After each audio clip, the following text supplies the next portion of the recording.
Happy Saturday, everybody. I hope you had a wonderful Friday, and I hope your weekend is going well so far. I'm going to do another video on my expectations for next week's winter storm in the eastern United States and who I think has the best chance at seeing a white Christmas. So if you haven't already, I'd love for you to go ahead and subscribe to the channel and maybe share this with some of your friends if they're also wondering about their chances of a white Christmas. So I don't want to spend too much time talking about this. Let's go ahead and get into the models and what they're showing. So we're going to start by showing the operational models. So the GFS operational run and the Euro operational run from 12Z or this afternoon.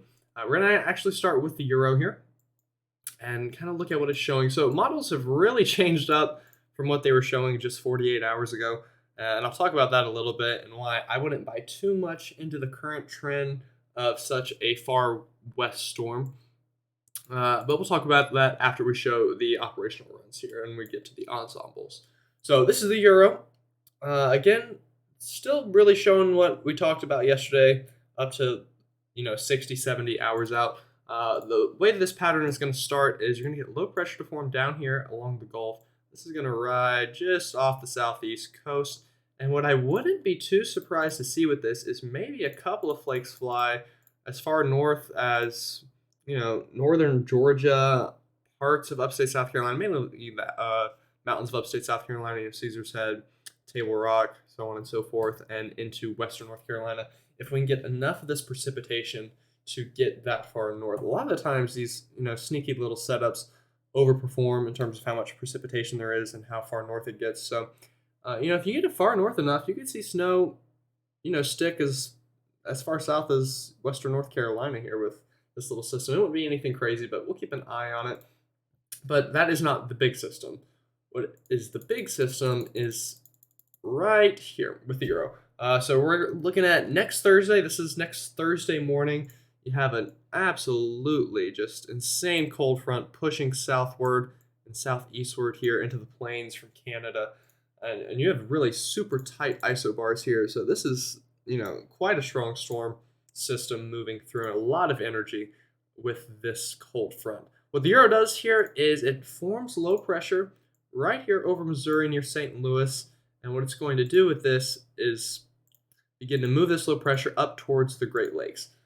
This is, obviously very different than what we were looking at just a couple days ago, where the models had, storm kind of doing something like this and showing, a massive snowstorm for the eastern United States. Now, just 2 days later, we now have the low pressure in Indiana. So, again, this is why you have to be careful with these models so far out. Again, though, I wouldn't buy too much into this, but we'll continue to show it here. The Euro, begins to really deepen this low pressure and push this cold front first through the southeast, going into next Friday morning, and then eventually swings through the northeast and, extreme northeastern New England into Maine going into Christmas Eve. So with a setup like this, what you would get mainly in terms of snow, this would be a pretty big Great Lakes snow event for, Christmas time or right before it here. But what you also have to, what you get that we need to talk about is this beginning push of moisture northward off the Atlantic. As this cold front is pushing through, it's obviously going to bring in southerly flow. And what you're going to get whenever you get this, moist sector to develop and you get this precipitation here over the Carolinas, is this is still riding into all of this cold air that's left over from the first cold front that moves through at the beginning of the week. So, don't be surprised to see, some snow and ice develop here into the mountains of Virginia. And, this little piece here would likely continue to plow northward into portions of New England where you could start off with some snow and maybe even some heavy snow before eventually the warm air overtakes that. And the GFS shows a similar story, which we'll look at here in a second. So again, the Euro pushes this cold front through by Christmas Eve. You have a lot of, back-end snow showers and definitely some lake effect up here into, parts of Pennsylvania and New York. But another thing that I think you'll likely get with this is some pretty good northwest flow here on the mountains of North Carolina and the Virginias. So I think in terms of looking at the south and southeast, which I know a lot of people that watch my videos are from this area, the best chance is going to be, northwest flow here on to the Appalachians. What you could also see is if you can get this low pressure to not be so far north, maybe some back end snow showers in this area going into Tuesday, and maybe even I guess it's maybe this area if you get the conditions to develop, but yeah, especially out here if you get the low pressure to go far enough south, you could get some back end snow showers on the 23rd in that area. But in terms of the southeast, I really think northwest flow is going to be the best chance of seeing snow in the southeastern part of the United States. So that's the Euro. We'll go ahead and show the GFS. Pretty similar story to the Euro. Again, you get this first low pressure system to develop near the Gulf. We'll see if maybe we can get a couple of flakes to fly out of that in portions of the Carolinas and Georgia. But once again, this is the big troublemaker right here. Same story as the Euro, except for this digs a bit further south with the GFS. You get all this snow to break out here across the plains, like the Euro showed, which could definitely dump a couple of inches, maybe even as much as nearly half a foot in some areas if you're lucky enough to get under a band for long enough. And this is going to then continue to push east southeast. And what the GFS does here, once again, pretty similar to the Euro. Whenever you're getting all of this Gulf moisture to ride north, you're going to get potentially so much precipitation to break out here across Virginia, Maryland, Pennsylvania, and that would continue to ride up into New England, and you could get some pretty good front-end snow before changing over to rain. What the GFS also does is kind of develops a bit of a secondary low here in the Gulf states. Unfortunately, with the positioning of the cold front being like this, you're not really going to be able to get snow in the south with that setup, even though you have low pressure in a bit of a more favorable place. It's just the cold air is, it's a lot more of a front than, a giant trough digging down and bringing the cold air. So still not a great setup for the southeast there. Again, though, you get some snow to break out on the front end of this into the northeast. And then as this thing really cranks up going into the Ohio River Valley, look at all of this northwest flow here into North Carolina and the Virginias. I really think that this could be a pretty good event for these regions here, even if we do get a track this far west, which I'm not really buying right now. GFS, though, again, similar to the Euro, starts to bring that off to the northeast. But again, like we talked about, get some back-end snow showers as far south as Tennessee maybe here with the GFS. Again, it's a bit more of a southern solution than the Euro, but wouldn't be surprised to see that. And again, more northwest flow into the southern Appalachians and all the way up even into Pennsylvania before that eventually then pulls out going into Christmas Day. Just some lingering lake effect there on the GFS. So before we get into the ensembles, let's go ahead and talk about the temperatures because this is going to bring a lot of cold air with it. So again, pretty average weather. You get this first kind of dump of cold air going about 48 hours out from now going into Monday. Again, pretty cold morning temperatures here across the south. And again, this is right before we get that low pressure to develop. So this is why I think you could see maybe a little bit of, wintry precipitation in parts of the Carolinas here. And this is about when that would be moving through.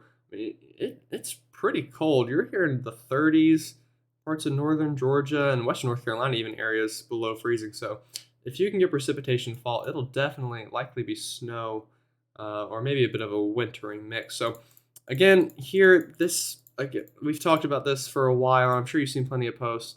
This massive cold front, super cold. Temperatures getting really sub-zero as far south as, Missouri, maybe even far northwestern Arkansas. I could see temperatures below zero going into next Friday, right before Christmas Eve. And this will eventually spread south and southeast. This is Christmas Eve morning. Western North Carolina, areas in the single digits, upstate South Carolina, teens, even into the Piedmont of the Carolinas, into the 20s, and of course teens and single digits off into the Ohio Valley and portions of the Northeast. So, even if you don't get snow, I think something that we'll have to talk about with all of this rain and this cold front pushing through is maybe even a flash freeze going into Thursday and Friday and Saturday, depending on, location and timing. Because if you get all that rain and then you get all of this to push through, that's going to be trouble for the roadways, definitely during a busy travel time as well. All right, so let's go ahead and show the ensemble members here. We'll start with the Euro. And what this is going to show us is what the Euro ensembles think is going to happen in terms of low and high pressure placement, which is a pretty good gauge to look at overall storm track and who is the most likely to see snow. So again, first system moving through here along the Gulf about next Tuesday, Wednesday. Nothing crazy there. And then, as you can see, just this massive cold front pushing through the plains on the Euro ensembles here. And the Euro pretty confident on, again, low pressure in, let's see if I can find my pin. There we go. In this area right along the Midwest here, I guess, Indiana, Illinois, Missouri. And the Euro ensembles push that up into Canada and the Northeast. So pretty similar to the operational run, which it's good to see agreement there with the Euro. But the Euro ensembles also had just a couple days ago a lot more of a cluster out in this area. So, we've still got time to iron this out. We'll go ahead and look at the GFS ensembles now. Again, similar story, low pressure moving through the Gulf here in a couple days. And then you get a massive cold front moving through the plains here. GFS, this I buy a lot more right now. This general thinking that the GFS shows of low pressure a lot further east and south, kind of moving up in that region. That I buy a lot more than what the Euro is showing right now. Again, let's remember just a couple days ago, the model showed this. And then today and last night, they showed this. So what you get a lot of the times is this windshield wiper effect. Of first, they'll show this extreme solution, and then they will show this extreme solution. And what I would expect going into early next week is we're going to kind of bounce a little bit back further east, and then maybe west, and then back east. But looking at climatology and all, what I really expect be a low track, something like this, which again would bring a lot of snow to this area and some pretty good northwest flow, and maybe even, depending on where you are in the Appalachians, pretty good snow, in that area. What this still does is brings rain, to the southeast and pretty heavy rain into the northeast with maybe some onset snow. That's my current thinking. That's what I would expect to see. We'll look at one more thing. This is the National Weather Service blend of models snow forecast for this event. Again, snow breaks out over the plains, plenty of snow into Kansas, Missouri, and really the bullseye right up in here. What you do see, though, is, again, kind of pretty good northwest flow here into the mountains on the blend of models. Maybe as much as even, half a foot in West Virginia. I could see that maybe even a couple inches down into North Carolina. So that's my current thinking right now on next week's storm. Not too much has changed from last night. And again, I would expect the low placement forecast to bounce kind of back and forth going into the event. But I still see a low track kind of right up the Appalachian mountain chain, which would bring pretty nice snow into the Ohio River Valley, and pretty good northwest flow into the mountains as far south as North Carolina and maybe even North Georgia with some back-end snow there into portions of the south. So not all hope is lost if you live in the south. Obviously, some areas, it's a real slim shot right now. I'd say coastal areas of the Carolinas, the Midlands of the Carolinas, southern Georgia, Mississippi, Alabama is pretty well out of it at this point.